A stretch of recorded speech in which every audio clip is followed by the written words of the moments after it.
Hello दोस्तों, आप सभी का स्वागत है इसके टेक्निकल क्लासेस में। तो चलिए दोस्तों, आज बात करेंगे ट्रांजिस्टर एवं फील्ड इफेक्ट ट्रांजिस्टर। ठीक है, यानी कि सभी एमसीक्यू के करेंगे जो इस बार T2 में पूछा जाएगा। तो आप लोग वीडियो में इन तक जरूर बने रहिएगा। साथ ही साथ नए हैं तो चैनल को जरूर सब्सक्राइब कर दीजिए। और डिस्क्रिप्शन में दोस्तों आप लोगों को यानी कि नए नए प्लेटफॉर्म का लिंक मिल जाएगा, व्हाट्सअप का भी लिंक मिल जाएगा, इंस्टाग्राम, टेलीग्राम, फेसबुक सभी का लिंक मिल जाएगा। आप लोग उसको ज्वाइन कर लीजिए, उस पर यानी कि आने वाले दिन में आप लोगों को अप टू डेट मिलता रहेगा। तो चलिए आज का सबसे पहला प्रश्न से स्टार्ट करते हैं। आज का सबसे पहला प्रश्न दिया हुआ है, ट्रांजिस्टर को बनाने के लिए दो आवश्यक तत्व डैश है। देखिए ट्रांजिस्टर का कह रहा है, किसका कह रहा है, यानी कि ट्रांजिस्टर। और ट्रांजिस्टर को यानी कि बनाने के लिए एक यानी कि या तो एक जर्मेनियम का प्रयोग करेंगे, पहला जर्मेनियम, और दूसरा दोस्तों यानी कि आर्सेनिक का या सिलिकॉन का प्रयोग करेंगे। किसका, यानी कि सिलिकॉन का प्रयोग करेंगे। एक जर्मेनियम हो गया और यानी कि एक जो हो गया दोस्तों यानी कि सिलिकॉन। ये सब क्या है, ये सब यानी कि मुख्य तत्व है ट्रांजिस्टर बनाने के लिए। तो राइट आंसर की बात किया जाए, ए में कह रहा है लेड और निकल, तो लेड और निकल का प्रयोग नहीं करते हैं, जर्मेनियम और सिलिकॉन का प्रयोग किया जाता है। राइट आंसर जो दिया है दोस्तों ऑप्शन नंबर बी में दिया है। करेक्ट आंसर की बात किया जाए तो ऑप्शन नंबर इसका बी सही हो जाएगा। अब चलिए आज का अगला प्रश्न दिया, ट्रांजिस्टर के निर्माण में निम्नलिखित में से कौन सी विधि का उपयोग किया जाता है। किसके निर्माण में, ट्रांजिस्टर के निर्माण में। और दोस्तों यानी कि ट्रांजिस्टर के निर्माण में जो हम प्रयोग करते हैं, यानी कि जिस विधि का प्रयोग किया जाता है वो विधि आपको डिफ्यूजन जंक्शन विधि होता है। क्या होता है, डिफ्यूजन। ठीक है, डिफ्यूजन यानी कि जंक्शन विधि होता है। ऑप्शन किसमें दिया है, डिफ्यूजन जंक्शन विधि। ए में कार्य विभाजन विधि, तो विभाजन विधि ये नहीं होता है, नहीं डिफ्यूजन और विभाजन विधि नहीं होता, ओनली फॉर जो होता है डिफ्यूजन जंक्शन विधि होता है। ये जो यूनिजंक्शन विधि नहीं होगा, डिफ्यूजन जंक्शन विधि जो दिया है दोस्तों ऑप्शन नंबर यानी कि डी में दिया हुआ है। राइट आंसर की बात किया जाए तो ऑप्शन नंबर इसका डी सही हो जाएगा। अब चलिए आगामी प्रश्न आज का दिया हुआ है, ट्रांजिस्टर एक डैश से संचालित डिवाइस है। क्या कह रहा है, यानी कि ट्रांजिस्टर जो चलता है, किससे यानी कि वो चलता है वो हमको बताना है। ठीक है, क्या बताना है हमको, यानी कि ट्रांजिस्टर जो चल रहा है, ठीक है ना, ट्रांजिस्टर जो चल रहा है वो किससे यानी कि चलता है। ठीक है ना, तो देखिए दोस्तों यानी कि ये जो चलता है ये धारा से, ये धारा संचालित डिवाइस है। क्या, धारा संचालित डिवाइस है। ऑप्शन किसमें दिया हुआ है, ऑप्शन ए में कह रहा है वोल्टेज, तो वोल्टेज संचालित डिवाइस नहीं है, ये जो है यानी कि धारा संचालित डिवाइस है, जो कि ऑप्शन नंबर बी में दिया है। राइट आंसर की बात किया जाए तो ऑप्शन नंबर इसका बी सही हो जाएगा। तापमान के द्वारा भी यानी कि ये नहीं चलता है। ठीक है ना, अब चलिए अगला प्रश्न पे चलते हैं। अगला प्रश्न आज का दिया है, एक ट्रांजिस्टर में कलेक्टर क्षेत्र डैश बनाया जाता है। यानी कि ट्रांजिस्टर में जो कलेक्टर क्षेत्र बनता है, यानी कि ट्रांजिस्टर में जो यानी कि कलेक्टर क्षेत्र बनता है वो हमको बताना है। और दोस्तों यानी कि ये जो बनता है मेनली उत्सर्जक क्षेत्र से क्या होता है, यानी कि उत्सर्जक क्षेत्र से क्या होता है, यानी कि बड़ा बनता है। क्या होता है, उत्सर्जक क्षेत्र से बड़ा बनता है। ए में कह रहा उत्सर्जक क्षेत्र से छोटा नहीं होता है, नहीं आधार से छोटा होता है, नहीं आधार क्षेत्र के समान होता है। ये जो होता है उत्सर्जक क्षेत्र से बड़ा होता है, जो कि ऑप्शन नंबर बी में दिया है। राइट आंसर की बात किया जाए ऑप्शन नंबर बी सही हो जाएगा। अब चलिए अगला प्रश्न आज का दिया हुआ है, डैश क्षेत्र में एक ट्रांजिस्टर एक बंद स्विच के रूप में यानी कि कार्य करता है। यानी कि बंद स्विच के रूप में, ठीक है, बंद यानी कि स्विच के रूप में। ठीक है, और बंद स्विच के रूप में जो यानी कि जो वर्क करता है दोस्तों, यानी कि बंद स्विच के रूप में जो वर्क करता है संतृप्ति क्षेत्र में करता है। क्या, यानी कि संतृप्ति क्षेत्र में ये वर्क करता है बंद स्विच के रूप में। ऑप्शन किसमें दिया है, ए में कह रहा है कट ऑफ क्षेत्र में नहीं कार्य करता है, यानी कि बंद स्विच के रूप में, नहीं सक्रिय क्षेत्र में और नहीं उल्टा सक्रिय क्षेत्र में। ये जो वर्क करता है संतृप्ति क्षेत्र में, जो कि ऑप्शन नंबर सी में दिया है। राइट आंसर की बात किया जाए ऑप्शन नंबर सी सही हो जाएगा। अब चलिए भैया अगला क्वेश्चन पे चलिए। अगला प्रश्न आज का दिया है, बीजेटी का आधार है।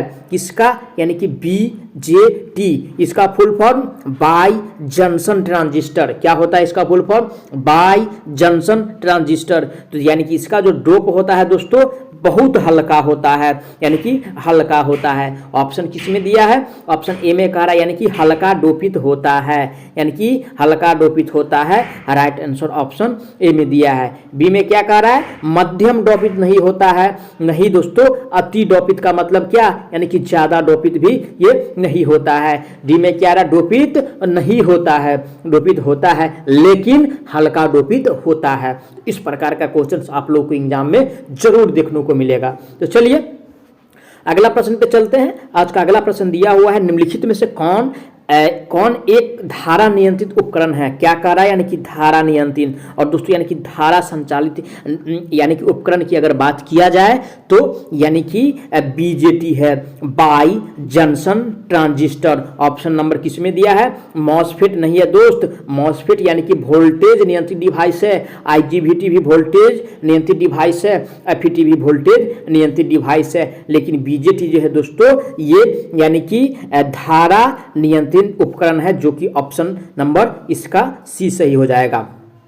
अब चलिए अगला प्रश्न पे चलिए। अगला प्रश्न दिया हुआ है यानी कि यूजेटी ऋणात्मक प्रतिरोध क्षेत्र दिखाता है। क्या, यूजेटी यानी कि यूनी जंक्शन ट्रांजिस्टर। और दोस्तों यानी कि ये जो दिखाता है आपको उच्चतम तथा न्यूनतम बिंदु के बीच प्रतिरोध को ये दिखाता है, जो कि ऑप्शन नंबर सी में दिया है। और राइट आंसर की बात किया जाए तो ऑप्शन नंबर इसका सी सही हो जाएगा।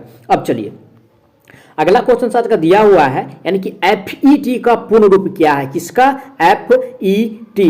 देखिए दोस्तों इसका यानी कि पूर्ण रूप की बात किया जाए तो field, FIELD field, EFFECT effect, उसके बाद लास्ट में जो टी बचता है तो टी का मतलब यानी कि ट्रांजिस्टर। इसका अगर field effect transistor option number किस में दिया है, field effect transistor option number किस में दिया है दोस्त, ऑप्शन नंबर ए में कह रहा है फील्ड एमिशन ट्रांजिस्टर, तो ये एमिशन नहीं होता है।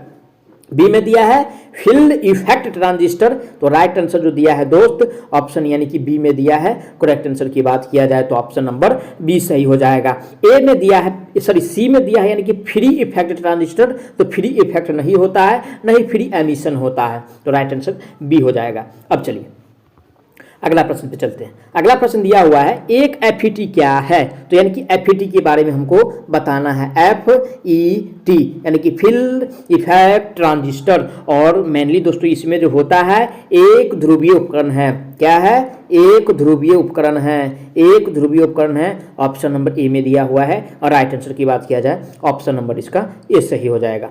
अब चलिए अगला प्रश्न पे चलते हैं। आईजीबीटी के पूर्ण रूप पूछ रहा है। किसका, आईजीबीटी, किसका दोस्त, IGB और टी का, ठीक है, यानी कि IGBT का फुल फॉर्म हमसे पूछ रहा है, ठीक है। और IGBT का दोस्तों यानी कि फुल फॉर्म जो होता है इंसुलेटेड गेट बाइपोलर ट्रांजिस्टर। क्या होता है, insulated, INSULATED insulated, GAT gate bipolar, bipolar unit bipolar transistor. Option number किस में दिया है, ऑप्शन नंबर ए में दिया हुआ है। राइट आंसर की बात किया जाए ऑप्शन नंबर ए सही हो जाएगा। बी में दिया इंटीग्रेटेड, तो इंटीग्रेटेड से कोई मतलब ही नहीं है, तो ये यानी कि क्या, बी भी गलत दिया है। सी में दिया आयोनाइज्ड गेट बाइपोलर, आयोनाइज्ड भी नहीं होता है। और डी में दिया है इंट्रिंसिक गेट बाइपोलर ट्रांजिस्टर, तो इंट्रिंसिक भी नहीं होता है। राइट आंसर ऑप्शन नंबर इसका ये सही हो जाएगा। अब चलिए अगला प्रश्न पे चलते हैं। अगला प्रश्न दिया है निम्न में से किसका उपयोग उच्च आवृत्ति में किया जाता है, यानी कि उच्च फ्रीक्वेंसी में। क्या कह रहा है, उच्च यानी कि फ्रीक्वेंसी में। और उच्च फ्रीक्वेंसी में दोस्तों जो प्रयोग किया जाता है, ठीक है, उच्च फ्रीक्वेंसी में जो प्रयोग किया जाता है ये यानी कि मॉसफेट को, MOSFET मॉसफेट का प्रयोग किया जाता है। ऑप्शन नंबर किस में दिया है, ऑप्शन नंबर डी में दिया है। राइट आंसर की बात किया जाए ऑप्शन नंबर डी सही हो जाएगा। अब चलिए अगला प्रश्न पे चलते हैं। अगला प्रश्न है ट्रांजिस्टर की शून्य सिंगल स्थिति का अर्थ क्या है, ठीक है, यानी कि जीरो का, जीरो सिग्नल का, यानी कि शून्य सिग्नल का। और दोस्तों यानी कि शून्य सिग्नल का जो अर्थ है, ठीक है, शून्य सिग्नल का जो अर्थ है ये आपको यानी कि मेनली अगर बात किया जाए दोस्तों, ये यानी कि सिंगल वोल्टेज शून्य होता है। क्या होता है, यानी कि सिग्नल वोल्टेज यानी कि शून्य होता है, यानी कि जीरो होता है। ऑप्शन किस में दिया हुआ है, ए में कह आधार परिपथ खुला है, खुला नहीं होता है, नहीं संग्रह खुला होता है, नहीं उत्सर्जक परिपथ खुला होता है। ये जो होता है यानी कि सिंगल वोल्टेज जीरो होता है, जो कि ऑप्शन नंबर डी में दिया है। राइट आंसर की बात किया जाए तो ऑप्शन नंबर डी सही हो जाएगा।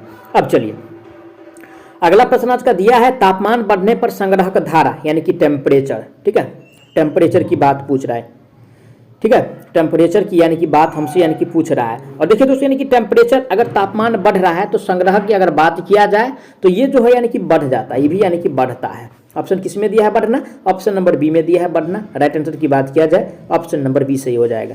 चलिए अगला प्रश्न पे चलते हैं। अगला प्रश्न दिया सामान्य रूप से प्रयुक्त प्रवर्धक परिपथ है, यानी कि प्रवर्धक परिपथ के बारे में हमको बताना है। और ये जो यानी कि प्रयोग होता है मेनली उभयनिष्ठ उत्सर्जक के लिए। क्या होता है, यानी कि उभयनिष्ठ, ठीक है, उभयनिष्ठ उभयनिष्ठ उत्सर्जक, ठीक है, उद्भेनिक उत्सर्जक। ऑप्शन किस में दिया है? ऑप्शन नंबर सी में दिया है। राइट आंसर ऑप्शन नंबर इसका सी सही हो जाएगा। और ट्रांजिस्टर में तीर के चिन्ह किस टर्मिनल को प्रदर्शित करता है? ये बहुत महत्वपूर्ण क्वेश्चन है, यानी कि तीर का कार्य, यानी कि एरो वाला पूछ रहा है। और एरो जो यानी कि प्रदर्शित करता है, ठीक है, यानी कि एरो जो प्रदर्शित करता है ये आप लोगों को यानी कि देखने को मिलेगा T2 के सभी शिफ्ट में। और एरो जो प्रदर्शित करता है ये उत्सर्जक को, किसको? यानी कि उत्सर्जक को प्रदर्शित करता है। ऑप्शन किस में दिया? उत्सर्जक। ऑप्शन नंबर ए में दिया उत्सर्जक। राइट आंसर की बात किया जाए तो ऑप्शन नंबर इसका ए सही हो जाएगा।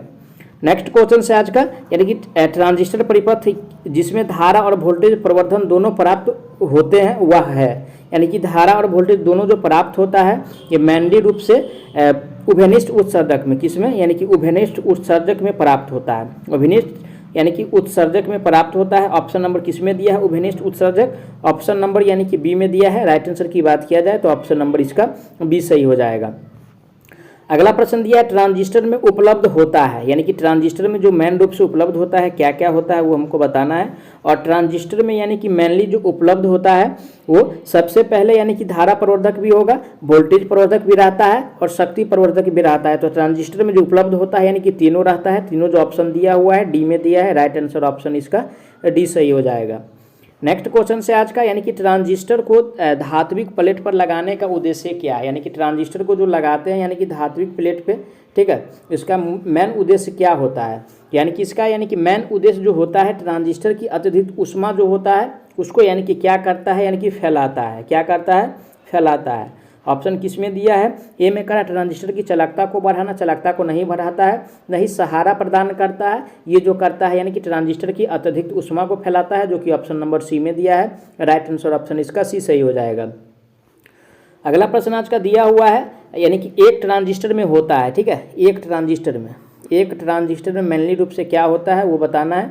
और एक ट्रांजिस्टर में जो मेन रूप से होता है दोस्तों, यानी कि 2 पीएन जंक्शन होता है। क्या होता है? यानी कि 2 पीएन जंक्शन होता है, ठीक है, 2 पीएन जंक्शन होता है। ऑप्शन किस में दिया हुआ है? ए में कह रहा है एक पीएन जंक्शन नहीं होता है इसमें, यानी कि 2 पीएन जंक्शन होता है, जो कि ऑप्शन बी में दिया है। राइट आंसर की बात किया जाए ऑप्शन बी सही हो जाएगा। नेक्स्ट क्वेश्चन आज का दिया हुआ, एनपीएन ट्रांजिस्टर में बहुसंख्यक अवेश वाहक होता है। किसमें कह रहा है? एनपीएन में कह रहा है। और इसमें यानी कि बहुसंख्यक की अगर बात किया जाए दोस्तों तो एनपीएन में जो होता है बहुसंख्यक, ये यानी कि इलेक्ट्रॉन होता है। क्या होता है? इलेक्ट्रॉन होता है। जबकि यानी कि पीएनपी में अगर बात किया जाए बहुसंख्यक का तो उसमें यानी कि प्रोटॉन होता है। ध्यान रखिए क्वेश्चंस बराबर आता है एग्जाम में। तो इलेक्ट्रॉन ऑप्शन नंबर किस में दिया है? ऑप्शन नंबर ए में दिया है। राइट आंसर ऑप्शन इसका ए सही हो जाएगा। अगला प्रश्न आज का दिया हुआ है, यानी कि एनपीएन ट्रांजिस्टर में पीएनपी ट्रांजिस्टर में बहुसंख्यक वाहक होता है। किसका पूछ रहा है दोस्तों? यानी कि पीएनपी का पूछ रहा है। और इसमें जो बहुसंख्यक वाहक होता है यानी कि प्रोटॉन होता है। क्या होता है? प्रोटॉन होता है। ऑप्शन किस में दिया है? ए में करा इलेक्ट्रॉन। इलेक्ट्रॉन जो होता है दोस्तों यानी कि एनपीएन में होता है बहुसंख्यक वाहक, जबकि प्रोटॉन होता है यानी कि पीएनपी में, जो कि ऑप्शन बी में दिया है। राइट आंसर ऑप्शन इसका बी सही हो जाएगा।